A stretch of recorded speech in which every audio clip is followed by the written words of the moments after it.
Hi everyone, thank you so much for joining me today, and thanks to Cyber for having us on. It's great to be able to have a chat with you all to discuss transforming your digital accountancy practice with Fathom. So as the slide says, my name is Matt. I'm head of operations for the EMEA region at Fathom. So I work a lot with partners like Cyber in South Africa, as well as with accountants and small business owners in South Africa, kind of day in, day out on their sales and support queries for Fathom. So today's roadmap, so we're going to go over a quick introduction to Fathom to just explain what it is for anyone who's not yet heard of us. Then we're going to go straight into the meat of the presentation today. So I'm going to go over the importance of digital transformation for your practice. Then we're going to cover up a few kind of real life stories from those who are already on their journey. So again, it'll be kind of anonymized, but I'll share some tips and some different kind of strategies that people have used Fathom for to help them kind of transform their practice to become a digital practice. Then we're going to get into just a few practical steps and tips to get started. Again, this will be kind of passed on from what we've seen people do well, and perhaps a few pitfalls others have fallen into that we can help you avoid. And at the end, there'll be the opportunity for Q&A. So throughout this presentation, please do chat in any questions that you have using the chat function. Try and pick them up if we can. If not at the end, live Q&A, please do ask then. There'll also be some contact details for myself on the final slide today. So if you forget to type anything in or want to get in touch with me at a later date with any questions, please do. More than happy to help.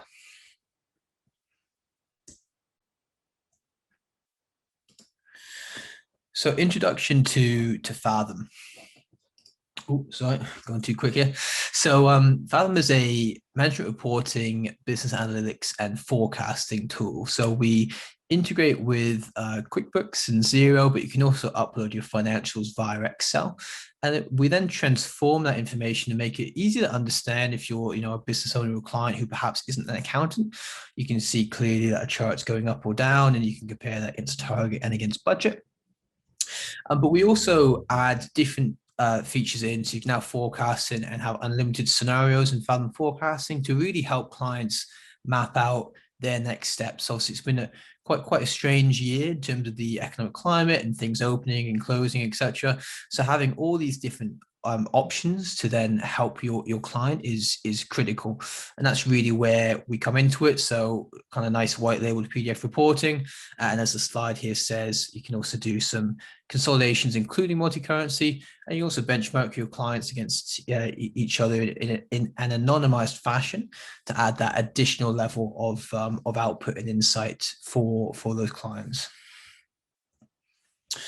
So this is a little screen grab of forecasting release. So if you've seen Fathom before, if it was before December just gone, you will not have seen forecasting.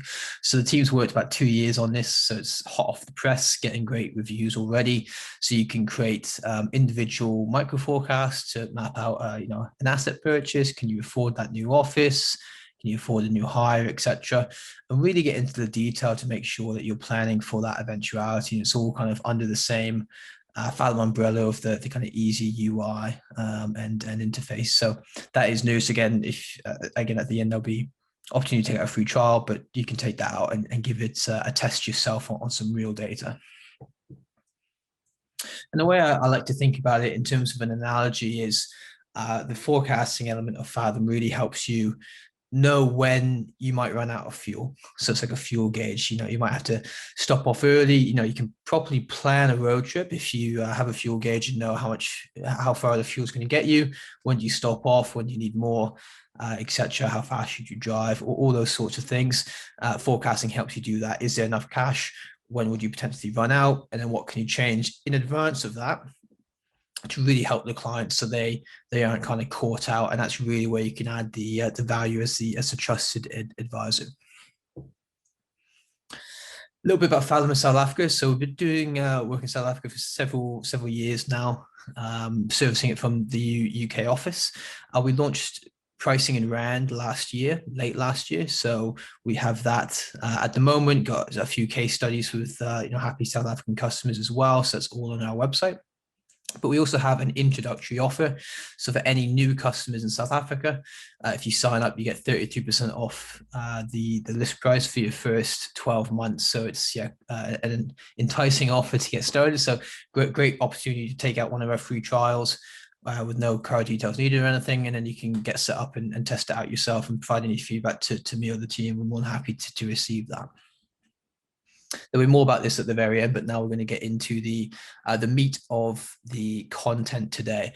So the importance of digital transformation. So this is, a little bit of a kind of buzzword, I guess, digital or buzz phrase, digital transformation these days, because it is so important. In recent months, there's been providers who have been down, for instance, you can't access their the servers, and then as a result you're kind of caught between a rock and a hard place, because you want to advise the clients, want to access it, but you can't actually access it. So it is important to make sure that all this is done correctly and in a scalable way.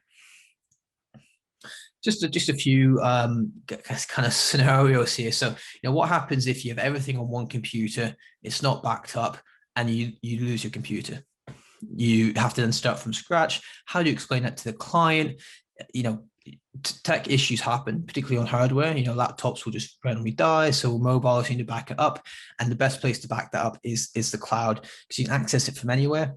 And then if you do lose your computer, okay, that's unfortunate, you might have to buy a new computer, but you're not losing all the data and potentially the customer's confidence and trust in you as well. So that is again super important to keep that in mind.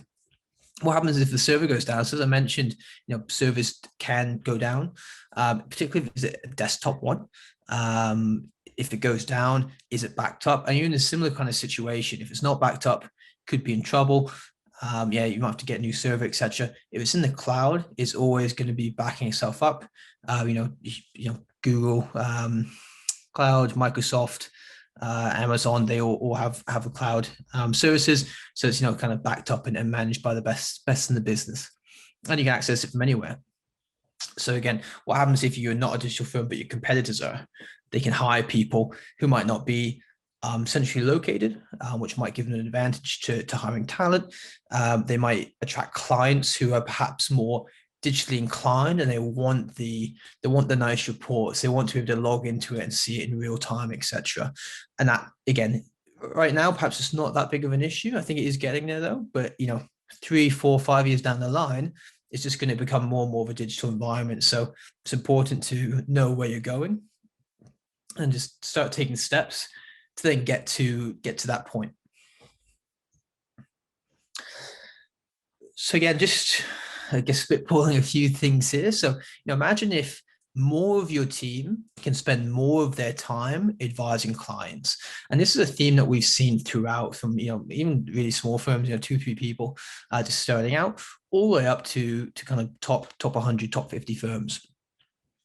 If there's more time spent advising clients, that means happier clients. It probably means more clients, and it also means more revenue, which is the name of the game. So that, I think that's a really important point, and that's where things like tech and advisory service, and really where Fathom fits into the equation.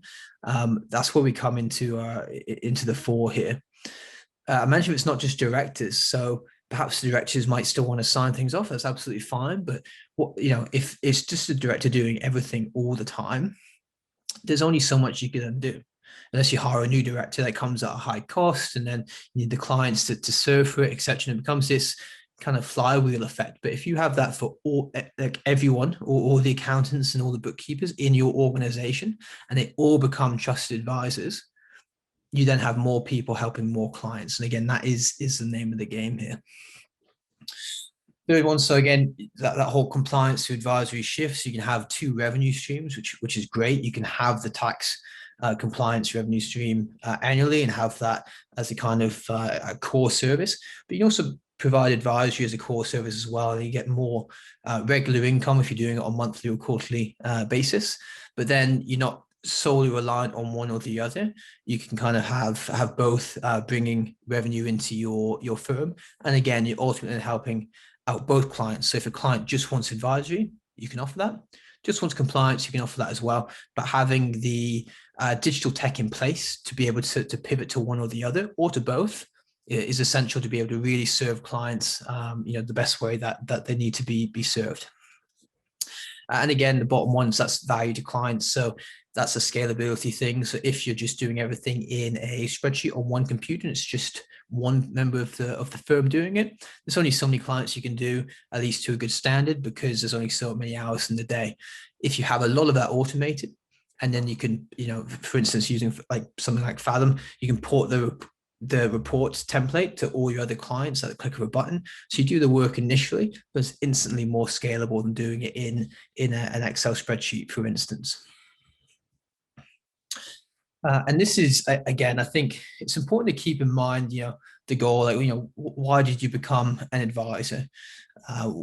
Why do you like what you do? And typically from the conversations I've had about this, it's usually to help people. It's to help clients. So by delivering good advice through being a digital accountant and having the advice a couple clicks away and not, hours or days or weeks away, you can really help the clients navigate, uncertain times, which again, we've had quite a bit of the past 12 months, and really help them sleep at night and help them have more time doing what they love. So it could be, with their family, like in this photo, could be anything. Maybe they want to go surfing or, go for a hike, whatever it is they want to do. And that's where the real value comes in. The value is not necessarily just in the tick box exercise of a tax return, a tick box exercise of, oh, I now have management accounts for a board meeting. That's great.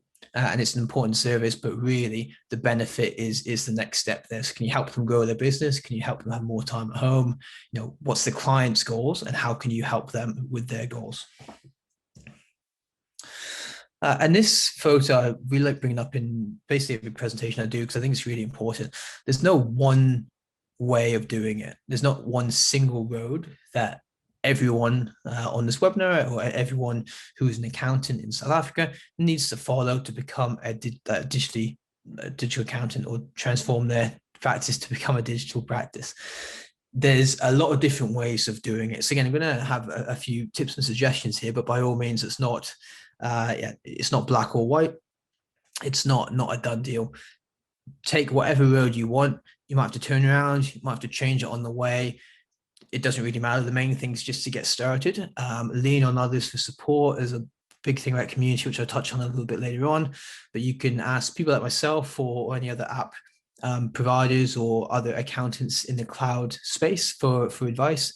And we're more than willing to help out here, to help you get on that journey, to help your practice and to help your clients. So just to summarize a few things here. So again, the importance of digital transformation for your practice. So saving time, and time is money, whether that is actual kind of monetary money or just time back in your day, whether maybe you want to go for a hike, for instance, if you use tech and automate a lot of those tasks which don't need you to spend all that time on them, you can then have that time back. Maybe you want to use that to reinvest it in your business, win new business, spend more time with new staff members, get them really up to speed, put them on a personal development plan, etc. These are the sorts of things that transforming your practice to become a digital practice can do. You also reinvest that time into client relationships. So you could go to more networking events, go to more educational, events like this one, learn more, meet new people, nurture existing client relationships as well. Maybe you want to go out and have a coffee with a few clients and just see how they're doing. And again, really hone that trusted advisor relationship that you have with them. Third one here, again, everyone's in business for a reason. So adding revenue to the business is obviously advantageous, helps you help more people, bring more people on board to then help more clients and have that real nice flywheel effect. And again, this is more possible through scalable tech and processes. So, we've had it at Fathom where I've had firms who've used Excel for all their reporting, which is okay. Obviously, Excel is super flexible, but it takes a lot of time. You hit the wrong key, you have to go back to the start and take more hours to do it. So there's only so many clients you can help, only so many reports you can send out, whilst maintaining a reasonable work-life balance. But through using Fathom, they were able to basically template the reports and send that across, and ultimately help more clients there. Fourth one here is to future-proof your practice. So this is back to the competitive point that we mentioned a little bit earlier. But at some point, accountancy is going to embrace tech. It is embracing tech. You can see it through the work that QuickBooks and Xero are doing. You can see it through apps such as Fathom, and you see it in the numbers on our side. We get more and more South Africans trying us and signing up, and that's awesome. And I think you never really want to be the firm who's left behind in this. That's not to say that the tech's always for you. There'll be certain pieces of tech you'll like, certain bits you won't. You may not actually want to have a reporting service line, and that's fine. And in which case, Fathom might not be the right fit for you. But it's important to evaluate this and all these decisions as early as possible, so that you're not the last one at the dance. And the final one here is work from anywhere with minimal interruptions. So again, we saw this hugely in the past 12 months, not only in South Africa and UK, but worldwide. That COVID disrupted things, offices were closed, and it was really remarkable because you see that the firms that were already had the infrastructure in place, had the tech, had the processes to go with the tech, and were already a digital practice, maybe not 100% digital, because arguably there's always going to be those things that do have to be manual, and that's okay. But they're closer to the 100 than the 0, let's say, in terms of percentage. They were able to continue servicing their clients. They brought on more clients as a result. And then the other firms who perhaps just were caught a little bit off guard, or they had plans to do so, but hadn't quite gotten there yet. They then had some issues with servicing clients because they didn't have the office. They might not have had the cloud-based tech.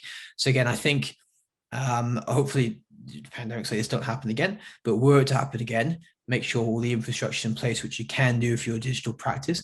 But even beyond that, you can then work from anywhere. So you can have, again, a better work-life balance. Maybe you want to go to the beach and work from the beach for the morning, take the afternoon off and get some sun, whatever it is. The options are there. If it's all on one computer in an office, in the CBD, you can't then take that whole kind of desktop computer to the beach. It wouldn't be practical. So again, just things to think about in terms of the future of your practice and the importance of, I guess, going digital.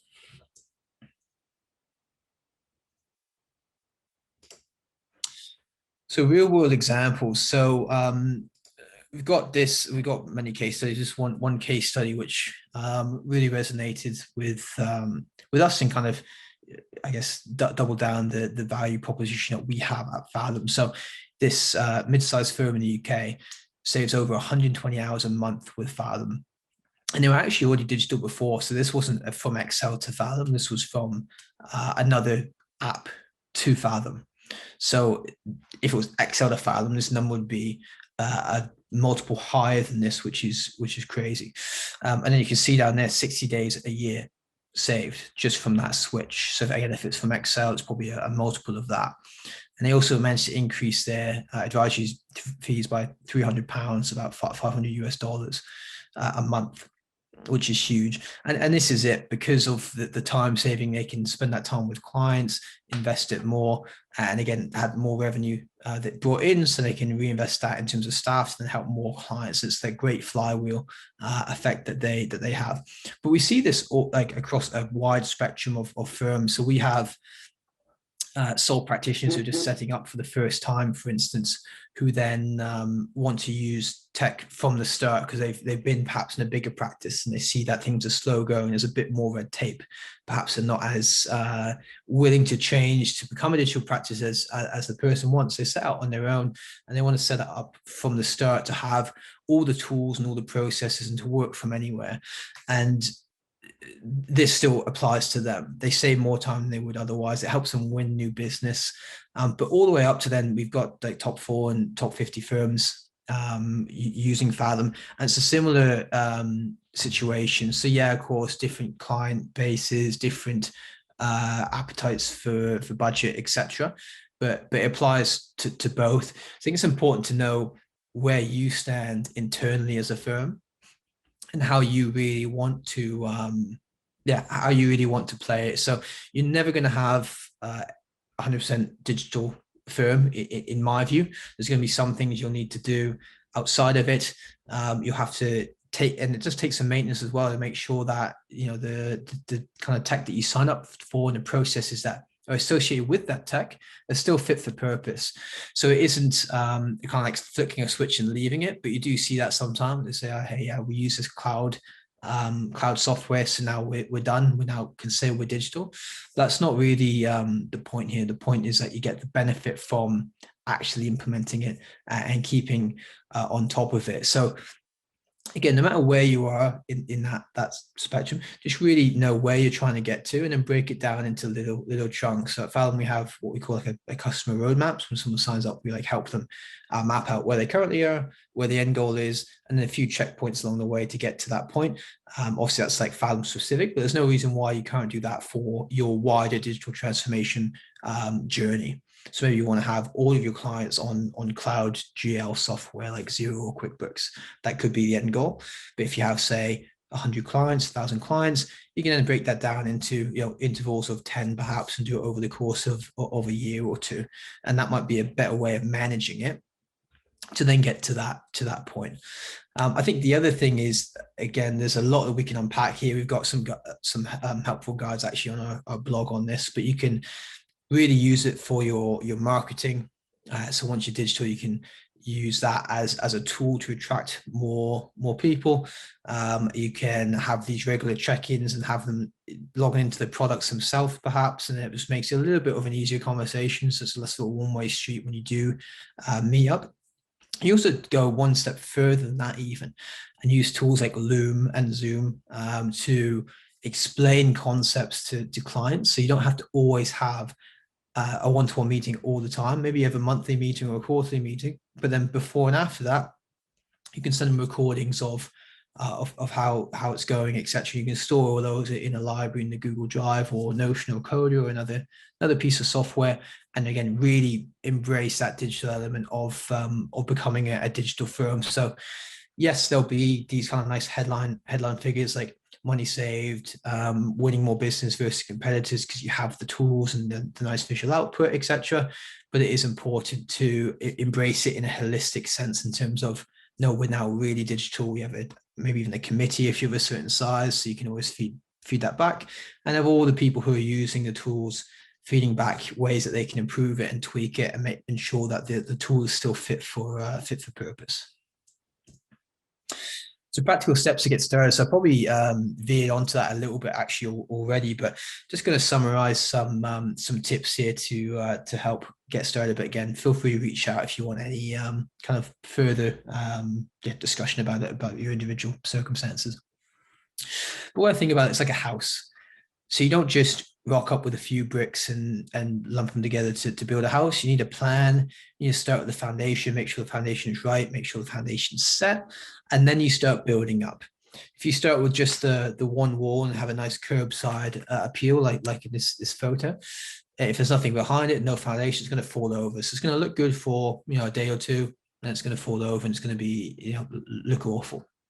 I think the same thing kind of applies to your digital transformation. So you need to make sure that you have the processes in place, the core tech in place. So, our friends at Dext, for instance, so make sure that the data automation is going well. You can use HubSpot if you use Xero as well, and really build up that data to make it clean and accurate.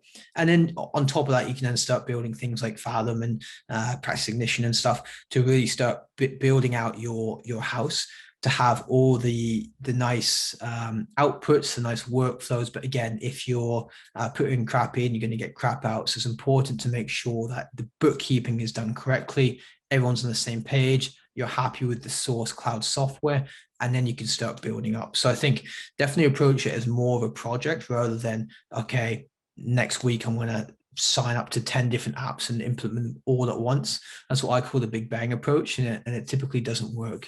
You need to really plan it out and be very methodological about it. And it takes anywhere from, if you're really small, like sole practitioner, for instance, it might take you like a month or two. But the bigger the firm, the longer it will take. So we typically see these projects lasting kind of 3 to 6 months. But obviously, if you're all Excel at the minute, it will take a little bit longer than that to do all the migration to make sure the data is there correctly. So whenever you embark on this project, think about it as a house. And even if you are already a digital practice, think about it as building up on your house. So again, important to plan it out. So really, I can't emphasize enough, it's important to have a starting plan. You can change the plan later, that's fine, but really map it out and say, what processes are we doing here? What are digital, what aren't digital? How can we implement tech to help this? And then ensure that it is actually impacting your business in a way that it should do. There will be an initial phase where there'll be a sunk cost. It'll take a little bit longer than it will normally, learning curves and all that. But eventually you'll see that return. And if you're using tech like Fathom or whoever the provider is, really lean on their support staff, because we're here to help make sure that it's right for you. And if it isn't, we'll be fairly candid and upfront about it. So we're not wasting your time for looking for a solution, which perhaps we're not that solution. So again, really leverage the resources on offer here. And here's an example process to follow. So again, there's no one way of doing it. This isn't gospel or anything, but just a few ideas. So again, map out the processes, so your current process as well as process that you do want to implement. Obviously, process improvement is a continual thing, so make sure you keep on top of that. And then work out what is digital and what isn't, and then what can be digitalized and what can't. And that will give you a little bit of an idea in terms of next steps for this project. Continue to evaluate current solutions to ensure they're fit for purpose. So even once you've implemented tech, might not be the right fit long term. There might be a nice piece of tech for the first 6 months, and then after it might have to upgrade to a different piece of tech that does slightly different things, or perhaps is a bit more advanced. So again, keep evaluating that. This ties into number 4, so hold regular meetings and iterate. So it's a constant journey here. So if you do need to, kind of change things, that's fine. Hold regular meetings and get all the stakeholders to feed in, so you can ensure that the people using the tech are happy with it. Create an app stack and lean on the support available, as I just mentioned. Get the team trained on the tech and processes so they buy in. So again, quite often we see people rolled out a piece of software. They don't get quite the right training set up initially. It kind of slips the net. They've got other things going on. There's spinning a lot of plates, of course. That's absolutely fine. Then what happens is the team aren't confident in using it, and then they revert back to the old way of working. So revert back to something like Excel whilst you're paying for all the tech stack. And because of that, you don't get the benefit and you're paying more. So that's just something to really bear in mind in terms of that rollout strategy and rollout kind of project plan. And finally, make sure you keep getting feedback. Do clients prefer it? What do they think? Are you getting them their advice in a more timely manner? Are you not? Because again, at the end of the day, it all comes down to, in my eyes, 2 things. One is the client. Are they happy? Are you winning more? Are they staying with you longer, etc.? And revenue for the firm. Are you actually helping the firm, and are you helping out your own business and helping yourself sleep at night and have more time with the family or going on a hike, etc.? So key takeaways. So again, no one path. Best time to start is now. Get started, map that out, and then you can go. Fail to prepare to fail. So again, have that map and have that desired process, and then take steps to it. No one path. Build your house from the ground up. Start with the foundations, and then build up from there. There will be an initial sunk cost and initial investment, both in terms of time and money, but stick with it. most piece of tech, couple months in, it will then be a completely different way of working. And that's when you will really start to become a digital practice. Use automation. So again, the APIs and stuff, super helpful. You key something in once in Xero, for instance, or even scan it in, same with QuickBooks, and it will come through to apps like Fathom and others to really help you not have to duplicate that admin and that data entry, and then help new clients and existing clients. And keep iterating. It's a constant journey. There's a big community out there in terms of advocates, cloud accountants in South Africa as well as internationally. There's companies like Fathom and people such as myself who are more than happy to jump on calls and help out and share anonymized learnings from others to really help set you up to become a digital practice according to whatever goals you set yourself there. A little motivational quote at the end here. So again, if you want it to happen, make it happen. You're the only person in your way. There's definitely ways to do it. Others have done it before. So get stuck in and get started. Final slide here. So as I mentioned at the start, there's 33% off your first year with Fathom. We do pricing around as well. So it is an attractive offer. You can see full details on that on fathomhq.com. Also on fathomhq.com, you can sign up to a fully functional 14-day free trial. So you can create all the consolidations, benchmark groups, etc. that you want. You can actually add client data to it and send off client reports. You've had that before. They've won huge contracts during the trial, actually, which has been a really cool story. And get in touch. So my email's there, support@FathomHQ goes to myself and the wider support team. So we're here to help. And if you have any questions, do reach out to me on there. I'm also on Twitter and LinkedIn, so you can find me on either of those as well. But hopefully that was helpful. Thank you all for joining me today. Really appreciate it. Thanks again to Cyber for the opportunity. It's great working with them. And yeah, if you haven't yet, get started on becoming a digital practice. And if you have any questions, please do reach out. Thanks.